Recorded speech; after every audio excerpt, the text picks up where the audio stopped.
Jared here with Rockarazzi.com. We are live at Book Soup, Sunset Strip. Behind me, the Hulkster, looking fit. Anyways, here for a book release. It's called My Life Outside the Ring by Hulk Hogan, and hopefully we get a chance to chat with him afterwards. Maybe a little body slam him or put him in a suplex or something like that. So it's all good, man. Love you guys. Stay out of trouble and take care of your dad and mom. This one's there. And your baby sister. Well, she'll probably take care of you guys. Okay, man. Let's go.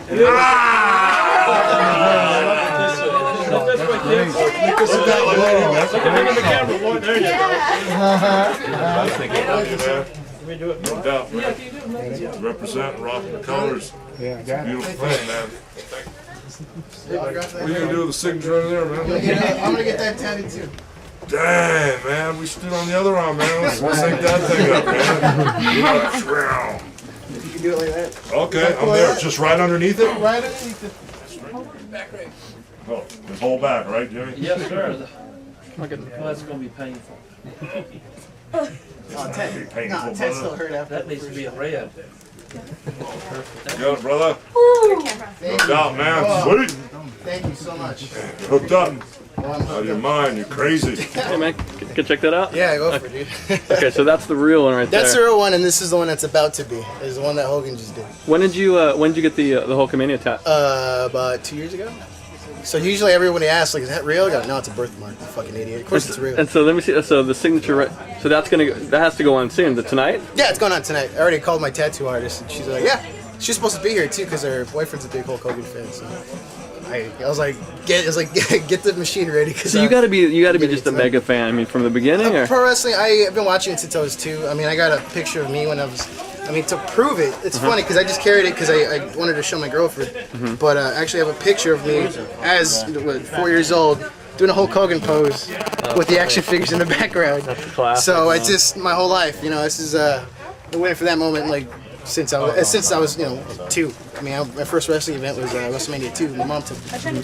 And this is it. Yeah, this is I finally accomplished something. Awesome, man. And it was great. So thanks. All right, hey, Jared here with Rockarazzi.com. The man Hulk Hogan, Sunset Strip, Book Soup. First of all, man, congratulations on the book. I think I got fleas. Brother, what you don't know is I'm a rocker and a roller and a little funky too. See, nobody knows that, about your bass playing, right? And that's why that's weird. Nobody knows, man. But you know what? I supported myself for a long time playing music, about 10 years.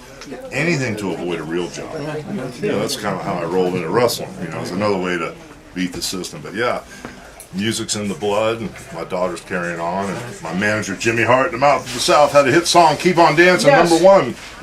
And Jimmy used to play the Strip all the time back in the day here. Really? So yeah, all the clubs and everything. He was, I think he's back in the day with the Buffalo Springfield, Jefferson Airplane, the Turtles. It wasn't the Buffalo Springfield was our warm-up group when we played the Whiskey A Go-Go for 2 weeks. It was back when the Strip was the Strip then, baby. Brother, way before I was born. Hey, wait a minute. Is there any truth to this Mick Jagger thing? Because I'm reading about that you proposed to fill in on bass for the Stones. Yeah. I reached out to Metallica too. They got a badass bass player. Anyway. No one got back to you about that? No. Actually, I was in England with Jerry Hall. All right. Yeah. And she was living with Mick Jagger at the time. And I don't want to say anything. We were co-hosting this one special award for the best comedian ever, that laughs underwater, whatever it was. And so as we gave the award, she started hitting on me. Hey man, my kids love you. Can you send merchandise? Here's my address. She was just beating on me for merchandise. So I'm like, hey, you know what? I know the Stones are looking for another bass player. I played, as a studio musician. I did this, that, and the other. I know all the music they do. Bang, bang, bang. Sent the merchandise. Sent letters. Tell Mick, I'm into it, man. I'll stay in the back. I won't, cause a problem. You can't stay in the back. Never heard from him. They never called me. And then the same thing happened with Metallica. And I knew when they were looking for another bass player. I said, oh my god. So have you heard about the Smashing Pumpkins that say that they need a bass player now? No.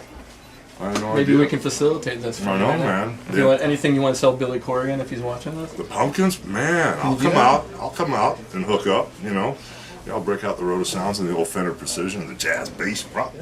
But I don't know. It's been so long, you know, since I even thought about that. But I was going to quit wrestling in a heartbeat Really? if I could play with Metallica or the Stones. You know that, bro. Come on, you Listen, quit I would, everything. of course. Stop. You know you would. But Hey, one that was quick- just part of the dream, you know. Right. One quick question about the book, because that is why you're here. What do you hope people get out of this? Because this thing goes everywhere. There's ebbs and flows in your career and your personal life. What do you hope that the reader gets from this?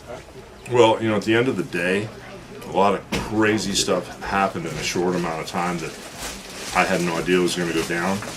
And it got real crazy, bro. I mean, I bottomed out and lost everything from my family to all that materialistic crap that doesn't mean anything, all the dirty paper. But, you know, at the end of the day, I had no idea. It's kind of like jumping out of an airplane, the parachute doesn't open, you hit the ground. Nobody knows what that feels like, except maybe a couple people. I went to a place where I had no idea what that was going to feel like. And out of that, a lot of things happened where I switched gears and I decided to pull the nose up on this thing, and life is beautiful. People are really cool, and anybody that's having a hard time now because times have been a little tough, you know, I hope if they get a chance to check the book out, they'll realize, you know what, gotta dig in, change my thinking, think positive, and they too can pull the nose up, you know. So that's what I hope happens with the book. Yo, Hulk Hogan here, the greatest of all time, you know, and when you want to take us on, you gotta take me and the young blood out, Jared Mania. My main man's watching my back, Jack. We're hanging and banging dumbbell curls and nothing but good-looking girls. So what you gonna do when me, Jared Mania, and Rockarazzi? I got it right. Run wild on you, brother. You're in a lot of trouble, Jack.